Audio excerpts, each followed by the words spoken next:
અત્યારે હાલમાં દોડ માટેની દોડધામ ચાલે છે અને તમે ખૂબ સરસ રીતે તૈયારી કરતા હશો અને એવી અપેક્ષા રાખીએ કે તમે દોડની અંદર ક્વોલિફાઈ થઈ જશો. પરંતુ આજે મારે તમને જે વાત કરવી છે ને એ દોસ્તો આના વિશે વાત કરવી છે કે રિવિઝન ખૂબ સારી રીતે કેમ કરી શકાય. ઘણા ઘણા વિદ્યાર્થીઓની ફરિયાદ રહેતી હોય છે કે સાહેબ અમને યાદ નથી રહેતું, અમે જે કંઈ વાંચવા બેઠીએ છીએ તો ભૂલી જવાય છે, જીકેના ફેક્ટ્સ અમને યાદ નથી રહેતા, આ રીતે વારંવાર ફરિયાદો રહેતી હોય.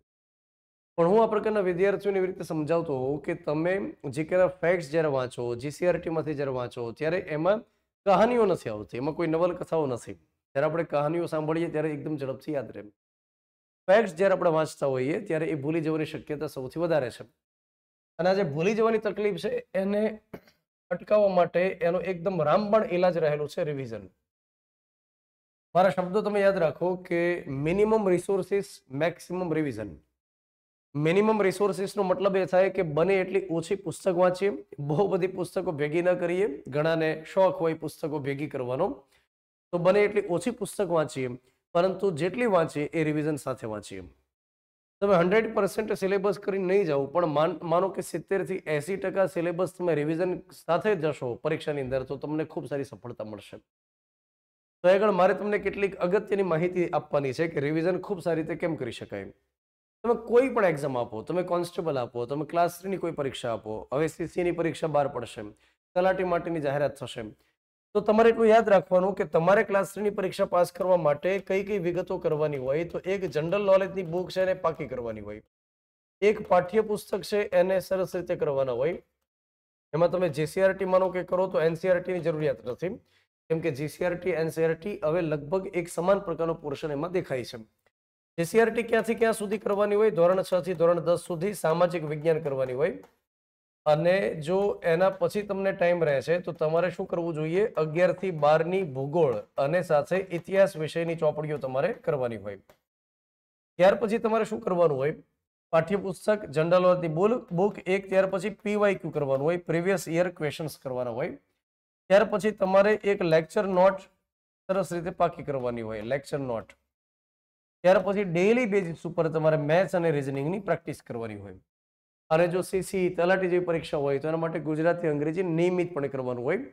અહીં આગળ આપણે કોન્સ્ટેબલ માટે વાત કરીએ તો એમાં ગુજરાતી અંગ્રેજી ઇન્વોલ્વ અત્યારે હાલમાં નથી કરતા. માન્યો કે કોન્સ્ટેબલની અંદર ગદ્યાર્થ હોય, પણ આપણે આટલી બાબત ઉપર ફોકસ કરીએ. હવે હું તમને એ સમજાવું દોસ્તો કે આપણે રિવિઝન ખૂબ સારી રીતે કેમ કરી શકીએ અને આપણે જે ડેટા યાદ કરવા માટે કોશિશ કરીએ છીએ લાંબા ટાઈમ સુધી આપણને યાદ કેમ રહે એના વિશે વાત કરીએ. સૌથી પહેલા હું તમને જનરલ નોલેજ માટે વાત કરું. તમારે આખા દિવસનો જે શેડ્યુલ હોય ને એમાં જીકેની બુક માટે તમારે 2 કલાકનો સમય ફાળવવાનો. જીકેની બુકનું મહત્વ ખૂબ વિશેષ છે. જેમ કે તમે કોન્સ્ટેબલનું છેલ્લું પેપર લઈ લો તો એમાંથી લગભગ 54-55 જેટલા પ્રશ્નો રહેલા છે. આપણે પુરાવા સાથે ટેલિગ્રામ ચેનલની અંદર પીડીએફ મૂકેલી છે. તમારે આ રીતે કરવું કે જીકેની બુકની અંદર પહેલા દિવસે 2 કલાકમાં તમે કોઈ એક ચેપ્ટર કર્યું, એની પછીના દિવસે જ્યારે 2 કલાક માટે જીકેને સમય ફાળવ્યો ત્યારે અગાઉનું જે ચેપ્ટર હોય એમાં નજર મારી અને નવું ચેપ્ટર કરવાનું. આ નજર મારવા માટે 10 મિનિટ 15 મિનિટ ઇનફ હોય. એની પછીના દિવસે શું કરવાનું કે જેટલું અગાઉ વાંચ્યું એમાં નજર મારી અને આગળનું ચેપ્ટર કરવાનું. તમારે આ રીતે નજર મારતા મારતા નવો પોર્શન કરવાનો. એ આખું એક ચેપ્ટર તમે જીકેની બુકમાં કમ્પ્લીટ કરો, એક ચેપ્ટર, ત્યાં સુધી આ પ્રક્રિયા કન્ટિન્યુઅસ રાખો. હવે આખું એક ચેપ્ટર તમે કરો અને ત્યાં સુધીમાં માનો કે તમારે 4 દિવસ થયા, 5 દિવસ થયા અથવા 3 દિવસ થયા, તો અગાઉનો જે પોર્શન હોય એ નજર મારી મારીને કરો ને એ રિવિઝન તમારું થઈ રહ્યું છે. પછી તમે કોઈ બીજું ચેપ્ટર આખું ઉપાડ્યું, બીજો એક પોર્શન જીકેનું ઉપાડ્યું, એમાં સેમ ટુ સેમ કે આટલું તમે કર્યું, નજર મારી નવું ચેપ્ટર, નજર મારી નવું ચેપ્ટર, નજર મારી નવું ચેપ્ટર. આ રીતે જ્યારે નવો એક પોર્શન તમે જીકેમાં કરી નાખો, દાખલા તરીકે તમે જીકેમાં મહાનુભાવ કર્યા, તો મહાનુભાવ કોઈ એક દિવસમાં તો તમે કરવાના નથી ને, એવા તો મહાનુભાવ કોઈ હોતા નથી. એક દિવસની અંદર જીકેની બુકમાં જેટલા મહાનુભાવો આવ્યા બધા કમ્પ્લીટ કર્યા. તો માનો કે પહેલા દિવસે 2 કલાકમાં તમે 10 મહાનુભાવ કર્યા, એની પછી તમે જ્યારે બીજે દિવસે મહાનુભાવ કરો ત્યારે અગાઉમાં નજર મારી અને નવા મહાનુભાવ કરો. આ રીતે તમે આખા મહાનુભાવોનો ટોપિક તમે કરશો નજર ફેરવતા ફેરવતા, તો તમને ઘણા લાંબા ટાઈમ સુધી એ વિગત યાદ રહેશે. આ રીતે દરેક પોર્શન તમે નજર મારતા મારતા કરી શકો. ત્યાર પછી આપણે વાત કરી જીસીઆરટી માટે. તો જીસીઆરટી માટે આપણે તો અહીંયા આગળ શું થાય છે કે દર શનિવારના દિવસે જીસીઆરટી માંથી ટેસ્ટ હોય, તમને એમાં ચેપ્ટર આપી દીધેલા હોય છે. કે આજે ધોરણ 6 માંથી ફલાણું ફલાણું ફલાણું ચેપ્ટર, એ રીતે 3 ચેપ્ટર 4 ચેપ્ટર એવી રીતે આપી દે. અને જે વિદ્યાર્થી સેલ્ફ સ્ટડી કરે તો એ પણ શું કરી શકે, આ એક સ્ટ્રેટેજી અપનાવી શકે કે આખા અઠવાડિયાનો ટાર્ગેટ પહેલેથી નક્કી કરી નાખો કે ભાઈ મારે આ અઠવાડિયાની અંદર ધોરણ 6 ના આટલા ચેપ્ટર કમ્પ્લીટ કરવા. તમારી તૈયારી જો ટાર્ગેટ સાથે હશે તો જ તમે પામશો સફળતા. તમારી ભટકેલી તૈયારી હશે તો કામ નહીં થાય. જેમ કે ઘણા વિદ્યાર્થી શું કરે કે એની પાસે જેટલી પણ બુક્સ હોય એની સામે પહેલા નજર માંડીને બેઠે. નજર માંડીને બેઠે પછી 15-20 મિનિટ પછી એકાદી બુકની લોટરી લાગે, એને ઉપાડે અને એ બુકને ઉપાડ્યા પછી એમાં પેજ ફેરવે ને એમાં જે પેજની લોટરી લાગે ત્યાં ઉભો રહીને એ વાંચવા માંડે. હવે આવી તૈયારી જ્યારે કરે ત્યારે એક બુક વાંચતો હોય ત્યારે મનમાં બીજા વિષયના વિચાર હાલતા હોય, વળી પછી ત્રીજા વિષયના વિચાર હાલતા હોય. આવી ભટકેલી તૈયારી તમને કોઈ પરીક્ષા પાસ ન કરાવી શકે. એના માટે પ્લાનિંગ કે મારે આ અઠવાડિયામાં આટલું તો કમ્પ્લીટ કરવાનું છે. તો જીસીઆરટી માટે દાખલા તરીકે તમે કોઈ એક ચેપ્ટર આજે ઉપાડ્યું, જીસીઆરટી માટે આખા દિવસ દરમિયાન તમે 1.5 કલાક આપો એ ઘણું થઈ ગયું. 1 થી 1.5 કલાક તમારી અનુકૂળતા મુજબ તો આટલો પોર્શન કર્યો. બીજે દિવસે તમે શું કરો કે આટલો પોર્શન કરો પણ નજર મારીને કરો, આટલામાં નજર મારી 9 તમે પોર્શન કરો. આ રીતે આખા અઠવાડિયા દરમિયાન તમે કરો.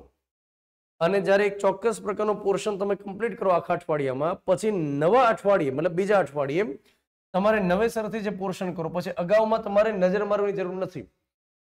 કેમ કે આ અઠવાડિયામાં તમે લગાતાર 6-7 દિવસ માટે નજર મારી છે તો તમને લાંબા ટાઈમ સુધી યાદ તો રહેશે.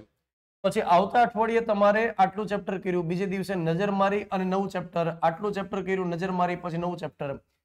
આ પદ્ધતિ એકવાર અપનાવો.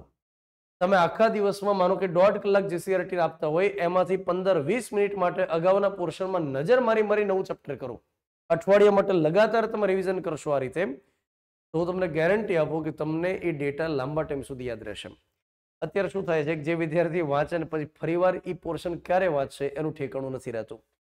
ત્યાર પછી તમારા આખા દિવસના શેડ્યુલની અંદર શું કરવાનું, તમારી જે લેક્ચર નોટ હોય ને એ લેક્ચર નોટનું રિવિઝન કરવા માટે તમારે ટાઈમ ટેબલ બનાવવાનું. અને એ ટાઈમ ટેબલ આ રીતે બનાવવાનું કે સોમવારના દિવસે સૌથી અગત્યનો વિષય કયો રહેલો છે, તો હું તો તમને બંધારણ જ કહીશ મિત્રો, બંધારણ છે. ત્યાર પછી મંગળવારના દિવસે દાખલા તરીકે તમે ભૂગોળ રાખી દીધું. ત્યાર પછી બુધવારના દિવસે તમે ઇતિહાસ રાખી દીધો. પછી તમને એમ થાય કે મારે આ અઠવાડિયામાં સાંસ્કૃતિક વારસો રાખવો, તો એની પછી અઠવાડિયામાં તમે વારસાની જગ્યાએ વિજ્ઞાન રાખી શકો. પછી તમે ગુરુવારના દિવસે ગણિત રાખી દો. આ રીતે તમે એક શેડ્યુલ બનાવી દો સળંગ આખા અઠવાડિયાનું. હવે સોમવારના દિવસે બંધારણ વિષય આવ્યો તો તમારે બંધારણ માટે અહીંયા રિવિઝન માટે 2 કલાકનો સમય ફાળવવાનો છે. અને એના માટે તમે બંધારણ સભાની રચનાથી 2 કલાક દરમિયાન કામગીરી સુધી પહોંચ્યા. હવે આવતા વીકની અંદર જ્યારે ફરીવાર બંધારણ વિષયનું રિવિઝન આવે ત્યારે બંધારણ સભાની રચના કામગીરીમાં નજર મારી રાષ્ટ્રીય પ્રતીકના આમુખનું રિવિઝન કરવાનું. એની પછીના અઠવાડિયે બંધારણ સભાની રચના કામગીરી રાષ્ટ્રીય પ્રતીક આમુખમાં રિવિઝન કરી અને ભાગ નંબર 1 અને 2 નું રિવિઝન કરવાનું. દરેક વિષય તમે દર અઠવાડિયે 2-2 કલાક આ રીતે રિવિઝન માટે ફાળવો. રિવિઝન માટેની વાત છે, રિવિઝન માટે આ રીતે ફાળવો. ઘણા વિદ્યાર્થીઓ એવું કરે કે એક વિષય જે પકડે એ આખો પૂર્ણ ન થાય ત્યાં સુધી એ બીજો વિષય પકડતા નથી. આ જે પદ્ધતિ છે અત્યારે હાલમાં એપ્લિકેબલ નથી. અત્યારે હાલમાં એ ન લાગુ થાય. એ ક્યારે થાય, જ્યારે પરીક્ષા નજીકમાં હોય અને છેલ્લે માત્ર 10 દિવસનો સમય હોય, તો એ સમય દરમિયાન આખા વિષયનું રિવિઝન કરવા માટે તમે એક સાથે આખો વિષય રાખી શકો. પણ અત્યારે જ્યારે તૈયારી શરૂ હોય ત્યારે આખો વિષય તમે એક સાથે કરો એમાં ઘણો સમય લાગે. પછી બીજો વિષય પકડો, પછી ત્રીજો વિષય, 12-13 વિષય હોય તો 12-13 વિષય તમે આખા કમ્પ્લીટ કરો ત્યારે જ્યારે શરૂઆતની અંદર વિષય કર્યા હોય ભૂલી ગયા હોય તમે, આ ન લાગુ થાય. એના માટે તમારે એવું કરવું પડે કે આખા અઠવાડિયાની અંદર જે અગત્યના વિષય હોય, જેનો વેઇટેજ વધારે હોય, એને 2 દિવસ ફાળવી દો.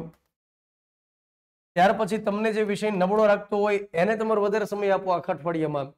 પણ જે વિષય કરો, દાખલા તરીકે ભૂગોળનું રિવિઝન કર્યું લેક્ચર નોટનું, તો તમે જ્યારે શરૂઆત કરી ત્યારે 1 ચેપ્ટર કર્યું, પછી જ્યારે ફરીવાર ભૂગોળનું રિવિઝન આવતા વીકમાં કરો ત્યારે નજર મારી 9 ચેપ્ટર કરો, એની પછી નજર મારી 9 ચેપ્ટર કરો. આ રીતે તમે છેક સુધી જ્યારે નજર મારતા મારતા કન્ટિન્યુઅસ રિવિઝન કરશો પદ્ધતિ સાથે, તો તમને ગેરંટી આપું કે પરીક્ષા સુધીમાં તમને દરેક પોર્શન યાદ હશે. અત્યારે એવું થાય છે કે બંધારણ સભાની રચના ભણાવી ત્યારે યાદ હોય, પણ રાષ્ટ્રપતિ ભણાવીએ ત્યારે બંધારણ સભાની રચના ભૂલી જાય, રાજ્યપાલ ભણાવો ત્યારે રાષ્ટ્રપતિ ભૂલી જાય, કટોકટી ભણાવો ત્યારે રાજ્યપાલ ભૂલી જાય. તો આ રીતે ન થાય, રિવિઝન સાથે કરવું જોઈએ.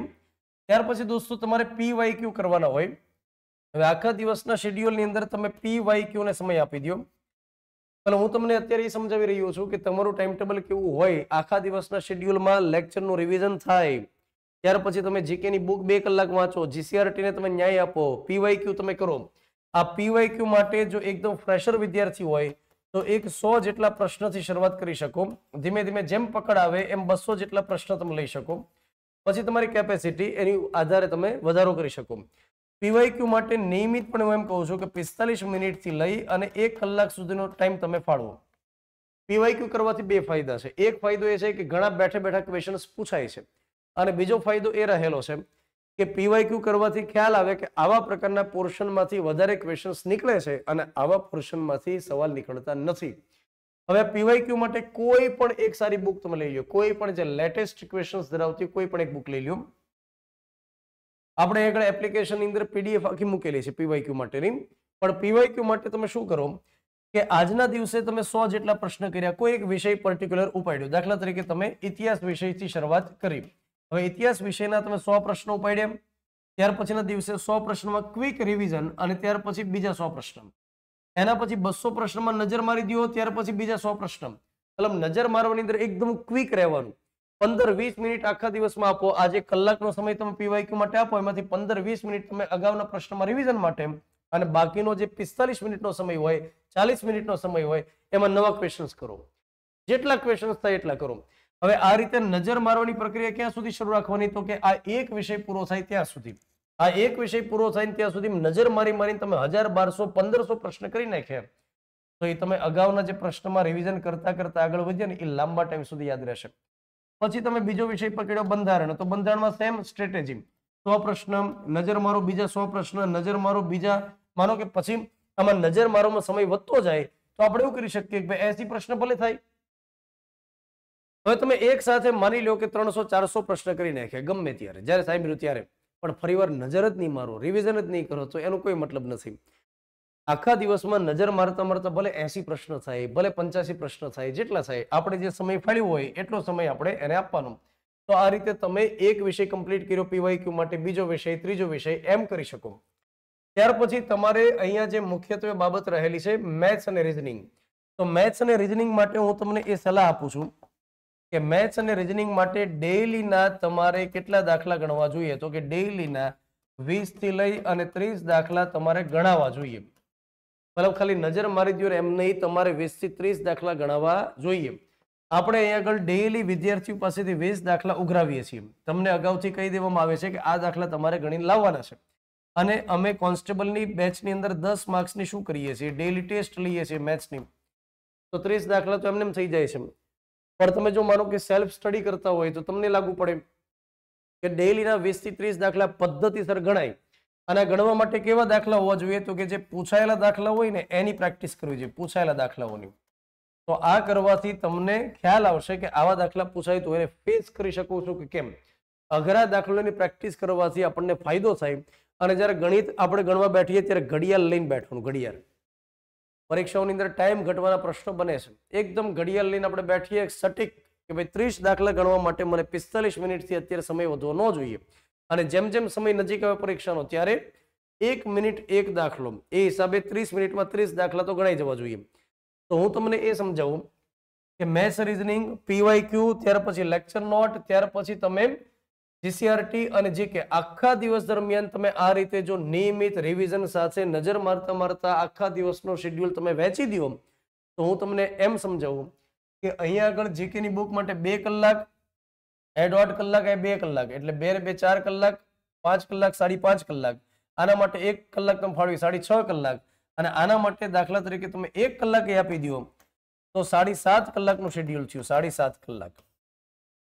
આ 7.5 કલાકનું શેડ્યુલ રિવિઝન સાથે કરશો, પરીક્ષા સુધીમાં તમારે ખૂબ સારો પોર્શન થઈ જશે. જીકેની બુક થઈ ગઈ, દરેક વિષયની લેક્ચર નોટ થઈ ગઈ, જીસીઆરટી થઈ ગઈ, પીવાયક્યુ થઈ ગયા, અને મેથ્સ, રીઝનિંગની નિયમિત પ્રેક્ટિસ કરી હશે તો છેલ્લી ઘડીએ પ્રેશર નહીં આવે. તો અગેન હું તમને કહું કે કોઈ પણ વિષય 100% કરવો એ યોગ્ય હિતાવહ નથી. સ્વાસ્થ્ય માટે હાનિકારક છે. એની કરતા 70 થી 80% તમે વિષય કરી નાખો, પણ જેટલું કરો રિવિઝન સાથે કરો તો ચોક્કસથી મેરિટમાં તમારું નામ તો હોય જ, એ કન્ફર્મ બાબત છે. મિત્રો, મળીએ આ પ્રકારના વધુ સારી માહિતી સાથે ફરી પાછા આપણે ભેગા થશું. Thank you very much.